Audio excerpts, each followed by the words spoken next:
Bueno, primeramente muy buenas tardes, arquitecto, compañeros.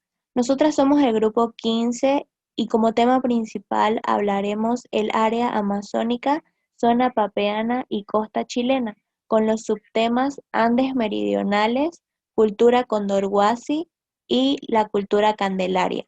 Le paso la palabra a mi compañera Isabel Villagómez, que comenzará con los Andes meridionales.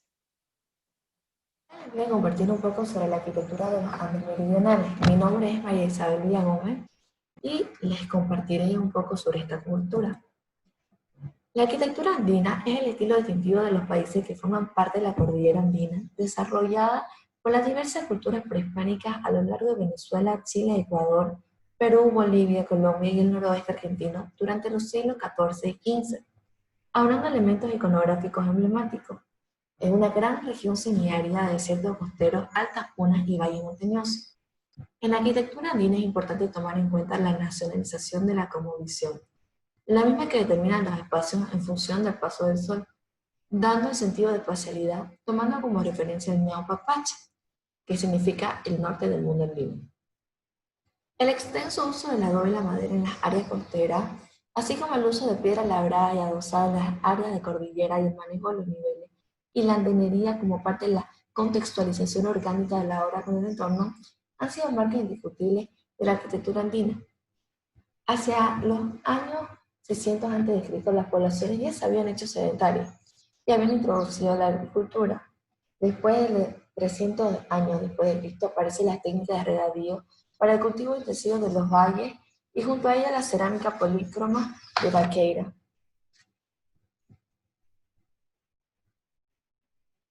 Los Andes fue un escenario de uno de los focos de civilizaciones más importantes del mundo antiguo.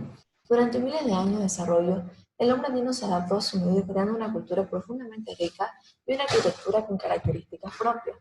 Hacia el año 1000 después de Cristo, la aparición de pobladores concentrados y fortificados que había en la época belicista y de fuerte competencia entre los señoríos regionales, se llegaron a unificar la cultura de la región tomando la mano con el ejército incaico a partir de 1450.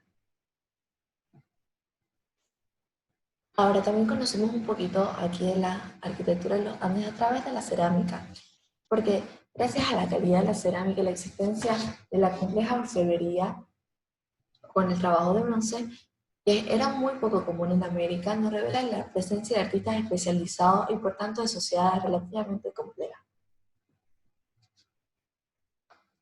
Ahora, hablando un poquito sobre el estudio arquitectónico, en los Andes existe una larga tradición arquitectónica representada, sobre todo por sus edificios de supuesto uso que dominaron con sus estilos de paisaje de la región por cientos de años. A pesar de los esfuerzos científicos, permanecen algunas interrogantes, como estas son el origen, el desarrollo de la forma, la cosmovisión o la motivación en la cual llevó a construir estas clases de arquitectura y cómo fueron y se mantuvieron vigentes estas tradiciones. La importante tradición de la canterería ocurrió en el antiplano y puede ser una de las respuestas que hay en los científicos acerca de estas interrogantes. Que esta fue desarrollada por los hombres de Tiahuanaco y sobrevivió hasta la época de los incas, quienes la adoptan y la convierten en un símbolo de su imperio. Ahora sobre las tradiciones arquitectónicas. Estas se plantean que están formadas por diseño, forma y estilos de arquitectura monumental prehispánica, que se desarrolla y se expande en una determinada área geográfica y que se mantiene a lo largo de varias de centenas de años. Estas tradiciones son dinámicas y se adaptaron a los materiales y técnicas de construcción propias de la región, donde mantuvieron influencia, manteniendo los detalles, esencialmente el estilo arquitectónico original. Y una de las tradiciones más antiguas fue la de los pozos circulares o ceremoniales, que es aquella que vemos a mano derecha de la imagen. Y esta estaba conformada por una construcción de edificios piramidales asociados a una plaza circular o pozo ceremonial. La característica más notable es que las estructuras podían clasificarse en cuatro tipos: pozo cortado en el suelo, pozo con escalera, plaza superpuesta en el terreno y la plaza excavada en una plataforma. Contiene la idea de separación del medio, de intimidad, reclusión y de aislamiento. Otra tradición fue la kotosh o mito, y es una tradición serrana, que ocurrió entre los años 1800 a 800 a.C., y fue un estilo arquitectónico formado por edificaciones de arquitectura pública de supuesto carácter ceremonial, el cual consiste en un recinto cuadrangular de esquinas redondeadas con una sola entrada, baqueta perimetral que se interrumpe en el acceso. Las paredes estaban adornadas por nichos. En el centro del espacio tuvo un fogón que se conectaba en el exterior por un canal de ventilación, y asimismo las paredes estaban decoradas por cenefas o elementos escultóricos de barro y posiblemente estuvieron techados. Aquí tenemos una imagen de lo que era esta tradición y también la planta para poder ayudarnos mejor. Los templos en forma de U fue una construcción llevada a cabo entre 1800 y 800 años antes de Cristo. Es una tradición que difunde en el Valle del Mala a Tapativilca, en la costa central. Es una estructura piramidal central con dos brazos que se extienden formando una plaza o recinto abierto entre ellos. La orientación de la abertura de los brazos en U está entre el norte y la dirección este. Estas edificaciones fueron construidas mediante plataformas escalonadas con paramentos de piedra y barro, y se usaron rellenos constructivos estructurados, ya que el adobe todavía no era usado dentro de la edificación monumental. Las formas piramidales o plataformas de adobe superpuestas conectadas mediante rampas o escaleras se desarrollaron en todo lo que era la costa, hacia los años 500 y 700, 500 años antes de Cristo y 700 años después de Cristo. Después de esta época se comenzó a usar el adobe masivamente dentro de la construcción de grandes complejos arquitectónicos. Otra tradición que no ha sido muy estudiada fueron las construcciones militares o defensivas. Un ejemplo de esta es la muralla del Valle de Ancash, que fue realizada entre 1800 y 800 años antes de Cristo. Es una construcción fortificada ubicada en puntos elevados o cumbres de los cerros o puntos escarpados que permitían fácil acceso visual del valle cercano. Estas edificaciones tenían unas gruesas murallas de piedra, presentaban un baluarte y acceso restringido hacia el exterior de los focos secos o zanjas. Los Andes estaban ocupados y divididos por varios pequeños señoríos, los cuales se encontraban en constante guerra. Es por eso que existían estas edificaciones, porque eran un reflejo de la inestabilidad política originada por múltiples causas. Puede ser crisis climática, crisis sociales, presión demográfica, entre otras. Ahora, las pirámides con rampas o edificaciones prehispánicas era una característica del litoral y del valle bajo de la costa central y se difundieron entre el valle de Lurín, Chancay y Remán. Estas están asignadas en el periodo intermedio tardío, entre siglos XI y XV. Sus componentes arquitectónicos comunes eran el patio delantero, las rampas, las plataformas, las habitaciones, los depósitos y los caminos epimurales. También comparten en común la orientación de los edificios, la cual siempre está al noroeste o noreste. Estas edificaciones están formadas por plataformas superpuestas, aunque los edificios no llegan a tener una gran altura, e incluso algunos son muy pequeños respecto a otros, siempre mantienen la misma distribución arquitectónica que los caracteriza. Ahora los chulpas. Los chulpas o pucuyos eran una tradición arquitectónica funeraria. Eran estructuras macizas y tienen formas arquitectónicas variadas, que pueden ser cuadradas, redondas, tener uno o dos pisos, tener una o varias cámaras, estar hechas de piedra o de adobe y generalmente se ubicaban sobre promontorios naturales o porciones de ladera que permiten realzar su presencia. Respecto a su aspecto simbólico, muestra una manifestación frente a la muerte, de una convicción de supervivencia aún después del deceso. Las tradiciones arquitectónicas estaban representadas por la prevalencia de la forma y de la influencia de la cosmovisión y del diseño que imprime cada región. En cambio, las tradiciones constructivas son los procedimientos técnicos que sirvieron para la erección de estas edificaciones y contienen el conocimiento relacionado a procedimientos constructivos, a la tecnología de materiales y de ingeniería, y tienen un origen que responde a las necesidades de función, por tanto no están supeditas a los cambios de políticos o religiosos. Estos conceptos con sus criterios y procedimientos se mantuvieron en el tiempo trascendiendo los estilos de la propia arquitectura monumental, y sus tres principales funciones eran el cerramiento, el soporte y la contención. Los muros, que según su forma de fabricación se clasificaban en muros de mampostería, adobe y piedra, muros de entramado o de quincha, y muros vaciados o tapia prehispánica. Algunos muros de adobe Eran masivos que se podían sostener debido a su elevado peso y a sus proporciones cuya relación entre su altura y su ancho era muy baja, lo que hace lo suficientemente estable para poder soportar los empujes o las vibraciones de los sísmicos. En cuanto a la tradición de mampostería, con piedra es un uso muy intensivo en las construcciones precolombinas. Existían dos técnicas que convirtieron en tradiciones, la huancapachilla y la cantería inca. La técnica huancapachilla se caracteriza por ser una mampostería compleja que genera patrones visuales, que combina tamaños y colores de los bloques, donde los bloques pequeños hacen resaltar los de mayor tamaño. Sobre la cantería inca, se debe a contribuciones o atributos de trabajo de canteros de cacicazgos provenientes del Collasuyo. El tipo de aparejo más conocido de la cantería inca es sin duda el tipo de engastado, donde las grandes piedras se unen como rompecabezas y la mampostería se debe a su estabilidad a la mayor superficie de contacto que existe entre los bloques. Estos tienen de forma poligonal irregular y están formados por piedras muy duras como andesita, diorita y basalto.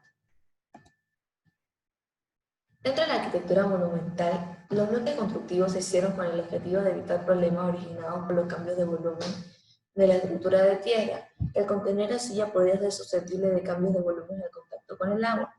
Los registros realizados en edificios construidos con esta técnica muestran un cambio en su desarrollo. Se observa una asociación de formas geométricas diversas que se pueden identificar los elementos confinantes como trapecios y otros, de forma de triángulo invertido, sirviendo como una pieza de ajuste o como entre los bloques de cima. Otra consideración importante es que varios cimientos constructivos se encuentran desplazados a su posición original, aunque independientemente uno de los otros, este desplazamiento fue originado gracias a las juntas de construcción entre bloques que forman una especie de rótula plástica en la zona de contacto entre ellos. El uso de la quincha o del bajareque era un uso tradicional que se remonta a los orígenes de la cultura de los Andes, porque la quincha es la fusión racional del barro y la caña. Se encuentra también Quincha en Caral, que era un sitio arqueológico asignado en el periodo precerámico, en la cima de la pirámide denominada la Galería. Este constituye uno de los recintos construidos de quincha mejor conservados y más antiguos de los que se tiene en registro. En la época de Mochica se utilizó la quincha como una base de piedra, sobre todo en edificaciones domésticas. Algunas veces las cañas se utilizaban en grandes volúmenes de tal manera que era una construcción muy rígida. Los muros vaciados o tapía. Los muros vaciados o la técnica precolombina de la tapía es una técnica tradicional de las épocas tardías en la costa central. En algunas zonas reemplaza la tradición adobera y se trabaja ambas técnicas en el mismo edificio, que todo dependía de la disponibilidad de la tierra para las obras. La tapía prehispánica forma muros de cerramiento con tensión y se fabrica in situ. Ahora, en el castillo de Chalín se encontraron diferentes tradiciones constructivas como eran las ménsulas y las falsas bóvedas, que cubrían los pasadizos y galerías de este edificio. Las ménsulas podían cubrir casi un cuarto de la luz interna y soportaban unas lajas de piedra de manera de techo y esta vez, a su vez, relleno constructivo. También se emplearon grandes dinteles y vigas de piedra perfectamente escanteadas.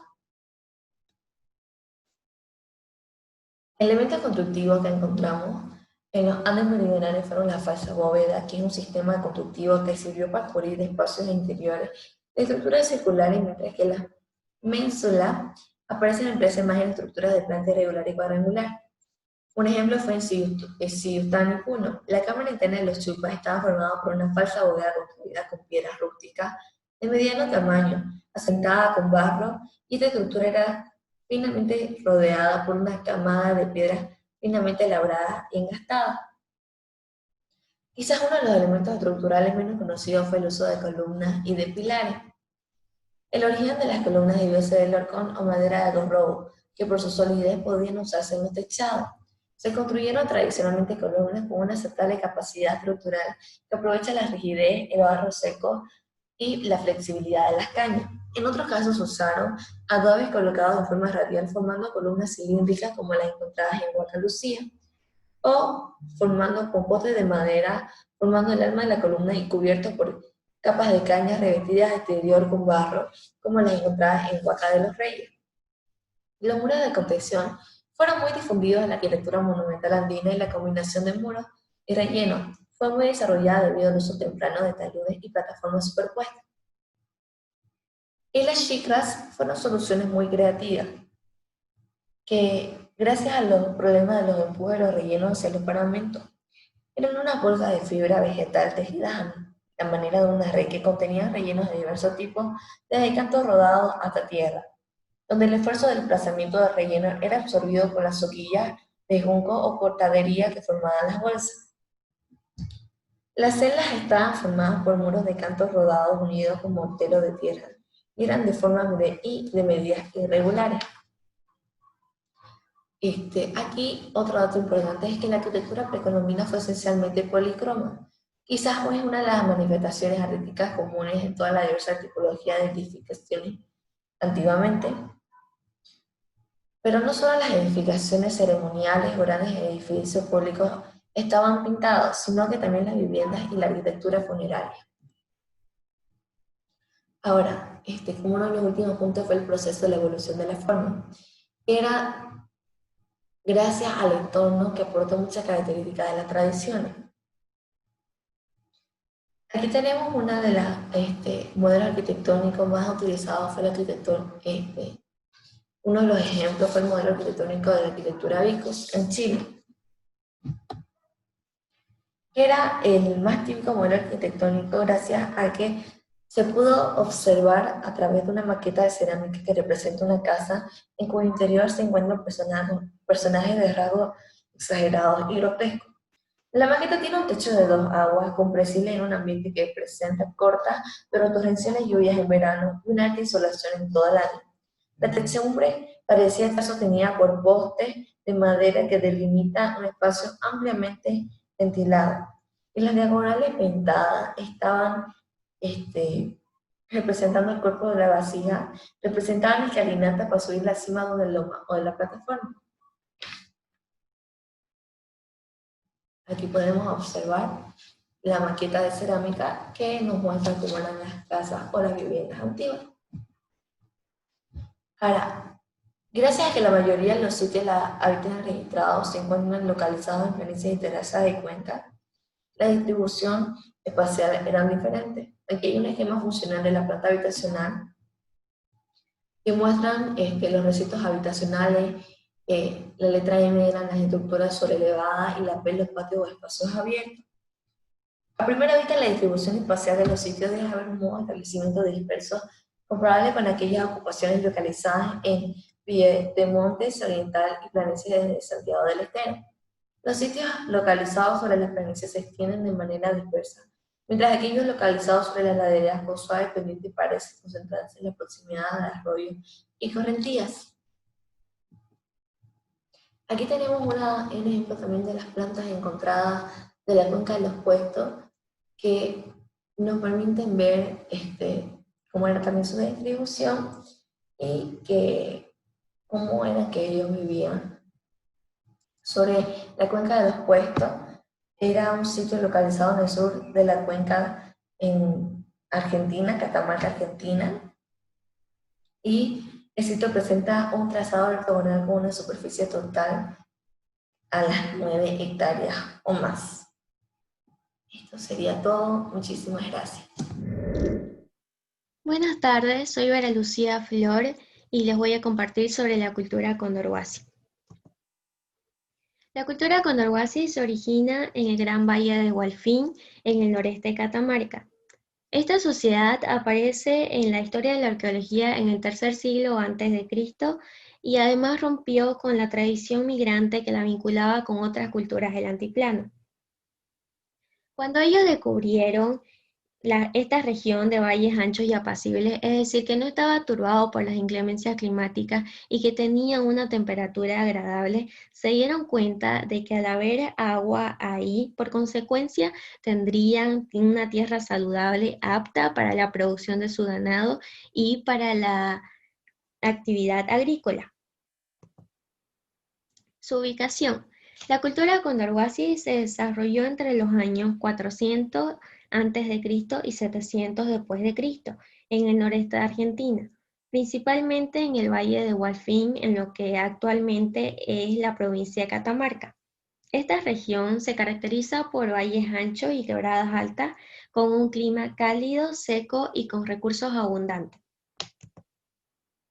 La economía y la cultura condorhuasi. Por sus orígenes nómadas, la cultura condorhuasi fue una sociedad de pastores de llama que adquirió después las prácticas agrícolas.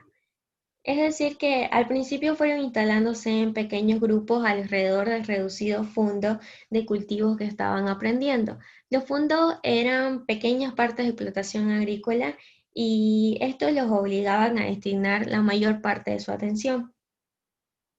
Es posible que el clima y los suelos se prestaran para la cosecha de distintos alimentos como el maíz, el zapallo, el poroto, la papa y la quinoa, lo cual significaba un avance y un progreso muy importante en su cultura, ya que se decía que un tiempo atrás esta sociedad subsistía de la caza y la recolección de frutos silvestres. En general fueron esencialmente una sociedad de pastores de llama, las cuales aportaron principalmente carne y lana, pero también formaron parte importante de sus ritos y ceremonias. También tienen escasa agricultura, lo que hace suponer que su origen se relaciona con las culturas del altiplano del sur de Bolivia. Dentro de su desarrollo se encuentra lo que es la religión solar, la cual influenció mucho en su desarrollo cultural y económico. La religión solar presidió siempre su culto, pero por debajo de ella hubo deidades de animales como la figura felina que crearon en cerámica y otras de naturaleza humanoide, e incluso una donde en una sola figura se combinaban los rasgos de animales y los rasgos humanos, que es algo que explicaré más adelante. Acá tenemos un ejemplo de una vasija de cerámica que está modelada con dos cabezas de felino. En consecuencia, ellos crearon sus dioses para que les mandase la lluvia vital que necesitaba su región de clima cálido y seco, y también para que les protegiese su cultivo y su ganado y les diese salud y una larga vida. Para ellos, a veces los mismos truenos, un rayo o la lluvia cobraban entidad divina y creían que eran los dioses quienes los acompañaban en su vida comunitaria, familiar y personal. Como fundamental fuente económica estaban los pastores y ganaderos.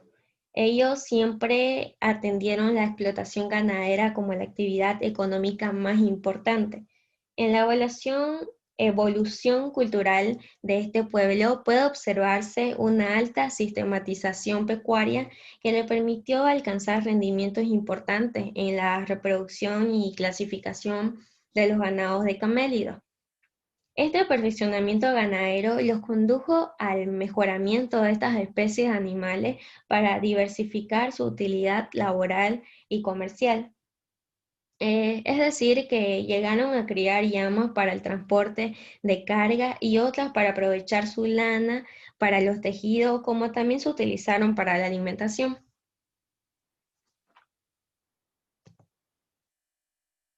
En cuanto a su organización social, debido al aprovechamiento de suelos, la domesticación de llamas, así como su alfarería rústica y ritual y la metalurgia, se exigía organizar la comunidad en diferentes capas para que se ocuparan todos y cada uno de estas actividades.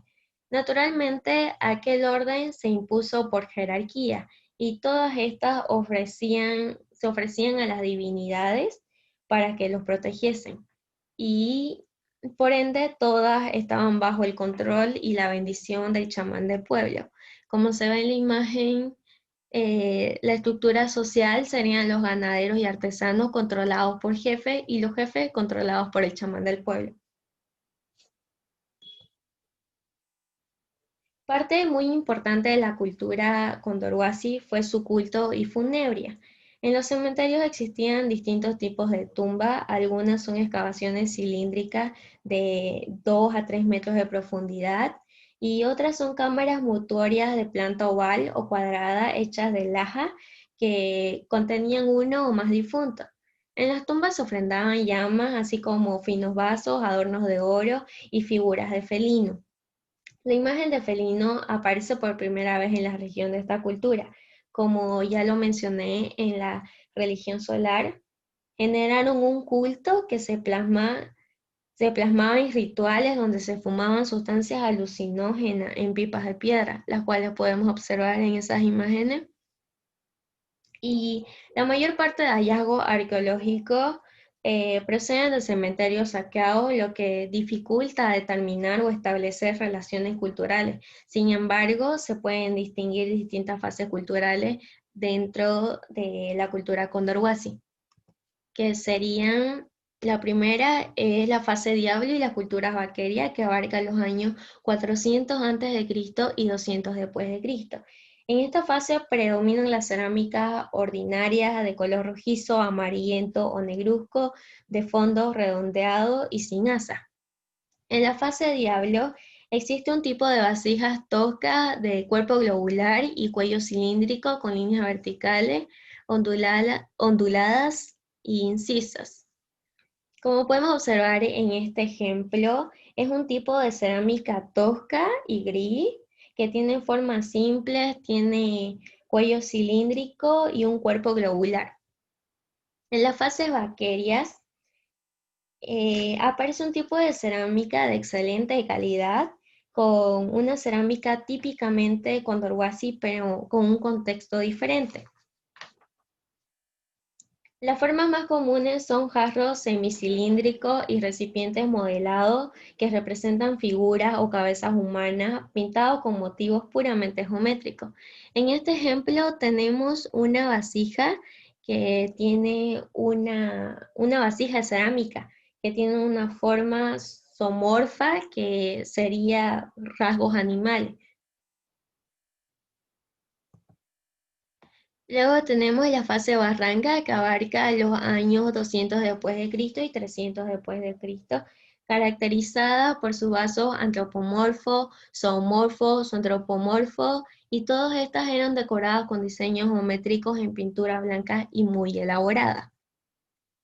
Como les decía, los antropomorfos serían estas figuras que tienen rasgos humanos, y los zoomorfos serían figuras con rasgo animal. Y ahora la combinación de ambos serían los zoantropomorfos, como se ve en esta vasija que tiene cuerpo animal y cabeza humana.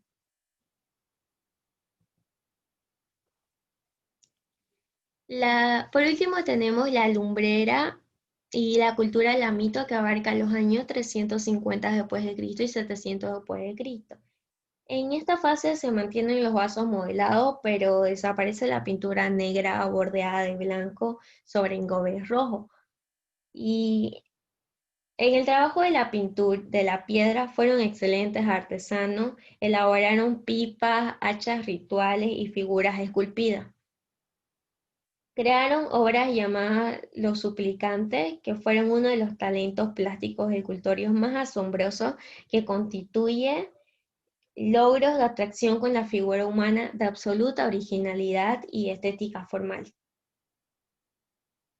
Como podemos observar acá, esta es un hacho bastón de piedra esculpida, y esta sería la forma de suplicante, que es lo que más resalta de esta cultura, una de las figuras que más resalta de esta cultura. En cuanto a lo que se refiere, su arte se hizo como se vio en la piedra y la metalurgia, pero la cerámica fue lo que coronó la calidad estética de su genio creativo. Y ellos no lo hicieron con una conciencia artística, sino que pretendieron servir a sus divinidades, y por tanto su arte fue un instrumento de comunicación con la trascendencia sobrenatural. Y para ello, con eso estaba cumplida la misión de su arte. En definitiva, Condorhuasi destaca por sus esculturas de piedra que presentan tallados muy finos y detallistas, logrando aspectos tridimensionales por medio de volúmenes y ángulos distintos.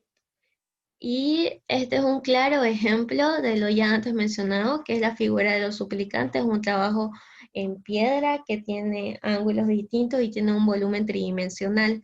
Y como Como lo mencioné, lo que más resaltó de su arte también fue su cerámica, que este trabajo pertenece a la fase vaqueria, donde predominan las formas geométricas y sus colores. Por último tenemos el patrón de asentamiento. De la cultura condorhuasi se han encontrado muy pocas viviendas, casi todas de ellas de planta circular y muros de piedra. Se presume que gran parte de las estructuras debió ser de materiales perecederos. Esto quiere decir que duraban muy poco, por lo tanto no existen restos o pruebas para mostrar el tipo de vivienda. Además, habían sido construidos con lajas y barro para almacenar los recursos agrícolas.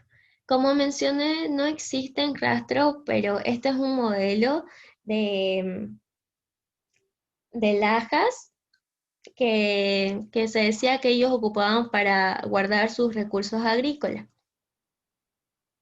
Dentro de esto tenemos los centros ceremoniales, que coordinaban y administraban las actividades y relaciones religiosas, sociales, económicas, políticas de distintas aldeas. Constituyeron un tipo de poder que se extendió de forma espontánea como resultado de un interés común. En los recintos ceremoniales residían permanentemente los sacerdotes, quienes ofrecían distintos trabajos para servir a colectividades dispersas o concentradas en pueblos cercanos. Este es un prototipo de la distribución de los centros ceremoniales que tienen relación con los recintos, que estaban ubicados hacia el sol naciente. En posición opuesta al área ceremonial se hallan grandes recintos, posiblemente semisubterráneos, de paredes de tierra recubiertas de barro batido, mezclado con ceniza volcánica, con columnas de piedra incorporadas a las paredes para sostener el techo. Existen distintos tamaños de recintos. Algunos recintos podrían ser habitaciones pequeñas, pero la mayoría parece ser talleres, entre los que sobresale un tipo que han sido considerados como talleres metalúrgicos. Por la ubicación que tienen estos recintos dentro del plano general de cada sitio, entre los recintos de grandes habitaciones y los restantes estructurales, se piensa que los talleres y por ende la metalurgia estuvo estrictamente relacionada con las prácticas ceremoniales de la cultura condorhuasi en su fase de alamito. Bueno, como conclusión, se podría decir que Condorhuasi es una de las culturas más tempranas del noreste de Catamarca y de las más interesantes artísticamente, pero es desconocida culturalmente. La mayor parte de sus obras son de cementerios saqueados, lo que dificulta aclarar o establecer una relación con otras culturas, y también tienen posibles evidencias de agricultura, pero debió ser de sus recursos más importantes la llama, ya que se representa con frecuencia en su cerámica y se han encontrado restos de esta como sacrificio en las tumbas. Ahora, aunque no se han excavado sistemáticamente poblados, se conocen viviendas aisladas de planta circular y cimientos de piedra, que serían de materiales perecederos, los cuales no se mantuvieron hasta la fecha y existe muy poca evidencia de esto. Eso sería todo. Gracias por su atención.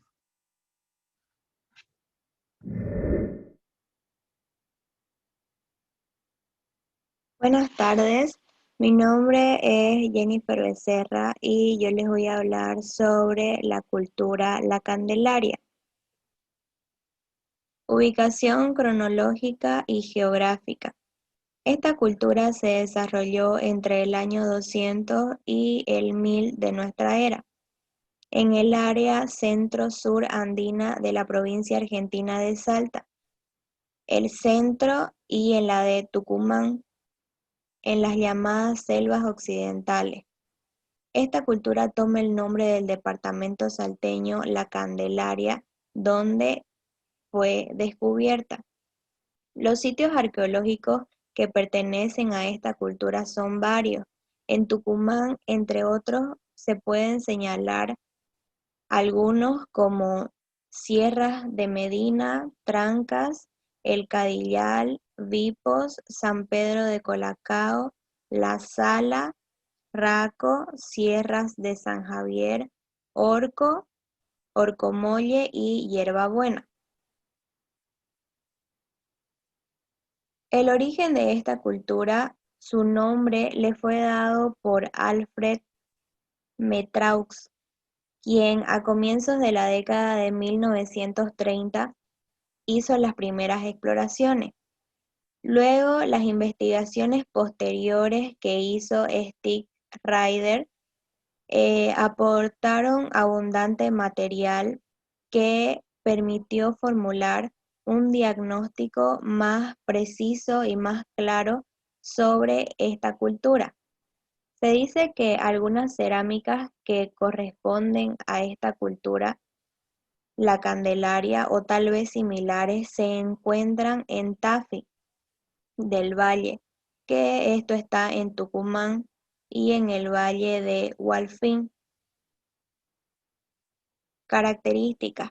Es difícil determinar si las piezas resultaron de un intercambio comercial o tal vez por un proceso de aculturación, o si la cultura de la Candelaria tuvo un temprano desplazamiento en forma más o menos pura a estas regiones, hecho muy poco probable debido a que las condiciones ambientales eran muy diferentes.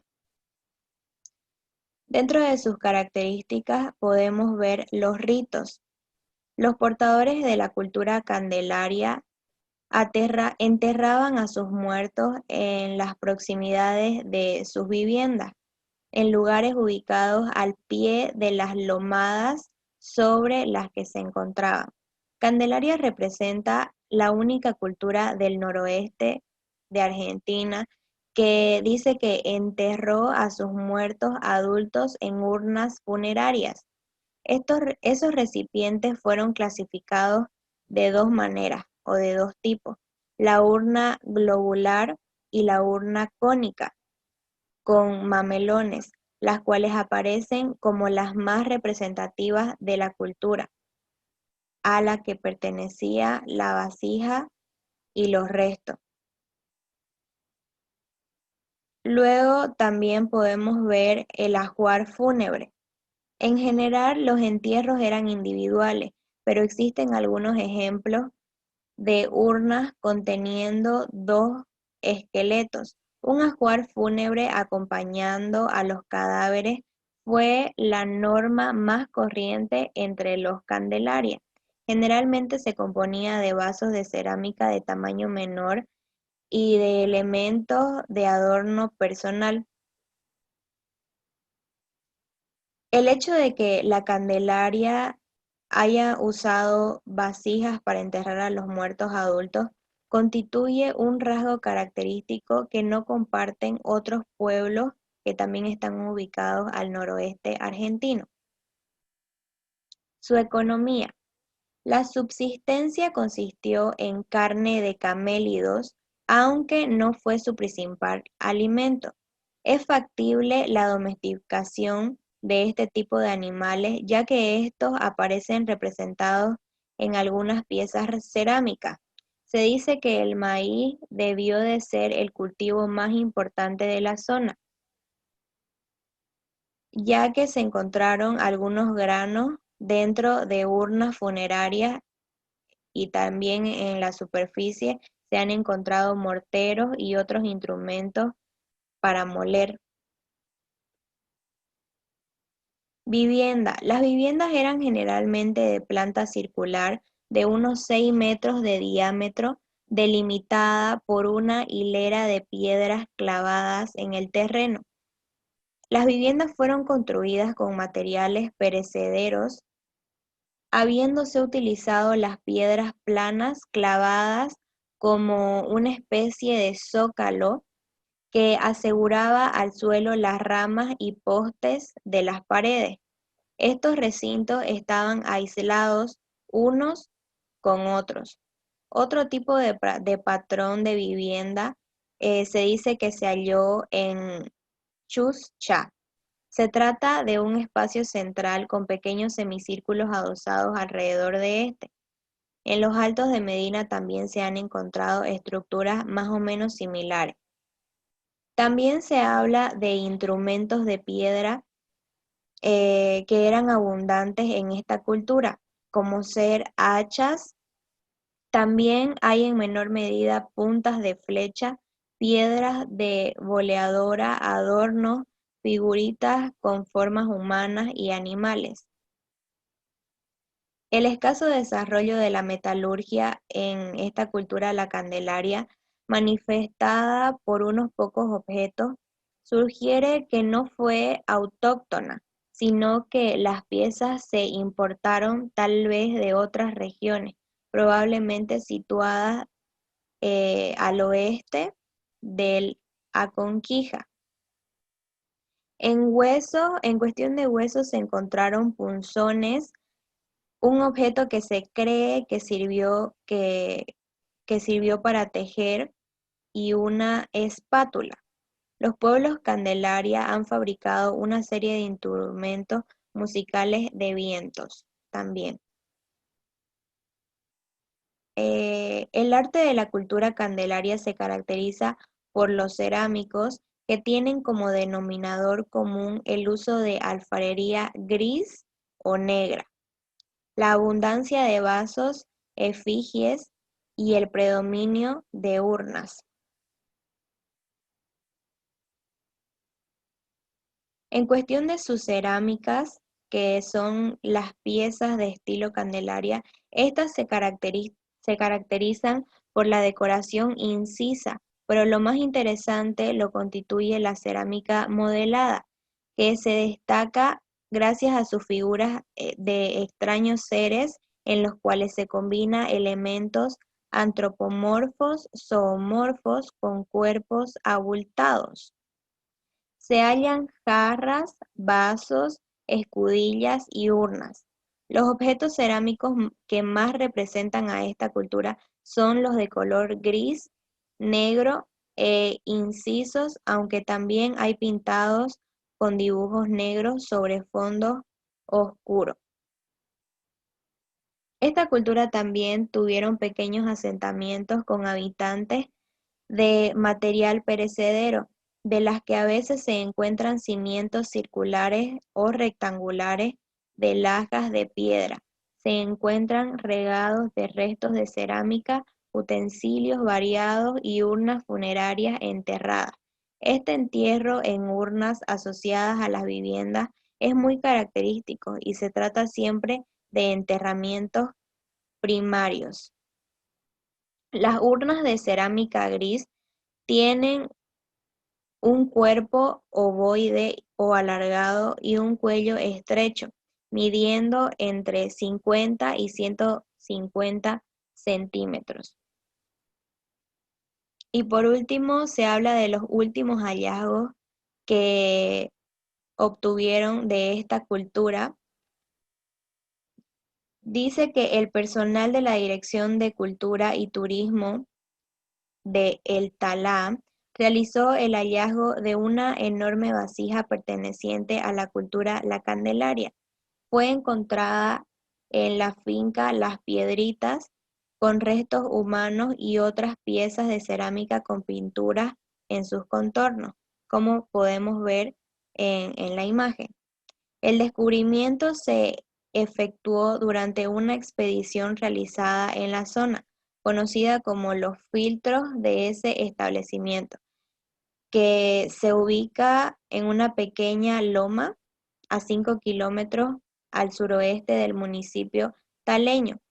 El grupo que encabezó este descubrimiento fue titulado por el organismo Fabricio Díaz.